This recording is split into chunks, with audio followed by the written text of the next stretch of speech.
Guys, would you have taken the offer if we told you that we had to endure our worst half in the entire season just to come back and win the 3 points in the second while both Arsenal and Manchester City lost? Of course you would. Who in their right mind would turn that down? Well, lucky this wasn't a dream, and while Liverpool might have had their worst performance of the season during the first half against Brighton, the second half made up for it as we came back from behind and won the game. Now it's safe to say that as much as Arne Slot has got things wrong in the first period, he went on to fix things up, giving us the edge over Brighton and ultimately taking us to the top of the league with 2 points ahead of Manchester City. So if you somehow missed this hectic game or you want to better understand how Slot turned it around, hit that like and subscribe button and let's jump straight into our video. This was the second game against the Seagulls in 2 or 3 days, and so it made sense that Slot would field his strongest 11 after rotating it in the cup. Kelleher returned to the first team lineup alongside Tsimikas. The rest of the defence, as usual, remained the same, with all of Virgil van Dijk, Ibrahima Konate and Trent Alexander-Arnold keeping their places. The midfield trio came with no surprises either, as Ryan Gravenberch, Alexis McAllister and Dominic Szoboszlai all started. The same can be said for the front line, as Cody Gakpo was rewarded for his performance against Brighton in the cup with a start alongside Darwin Núñez and of course Mo Salah. Now, to be completely honest, the start of the game, or let us say the whole first 45 minutes, were underwhelming to say the least. First, our in-possession approach was completely inefficient. First, the way we consistently used Gravenberch as the lone pivot allowed Brighton to overload our midfield, stopping us from progressing the ball and forcing us to go long. Now, while we're used to being more direct in our games, our long ball approach also looked inconsistent, with players failing to win the balls high up the pitch and cause any danger to the Seagulls. That's why we were limited to just 0.71 XG and 48% ball possession in the first period of that game. But trust us, that wasn't our biggest issue. Out of possession approach was completely exposed by the Seagulls, who continued on carving through our press consistently. They did so by regularly finding the 3-man during their build-up phase and then hitting the flanks with a direct pass towards the likes of Matoma. This video is sponsored by Copite Clothing. Copite Clothing is a Liverpool clothing site owned by match-going fans. Each design is limited edition and is perfect to wear on a match day, on the terraces at Anfield,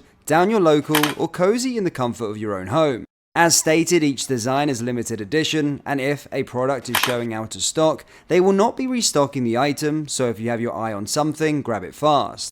Lastly, Copite Clothing wants fellow Reds to be 100% satisfied with their orders, so if there is a reason you're not happy, they will refund you with no questions asked.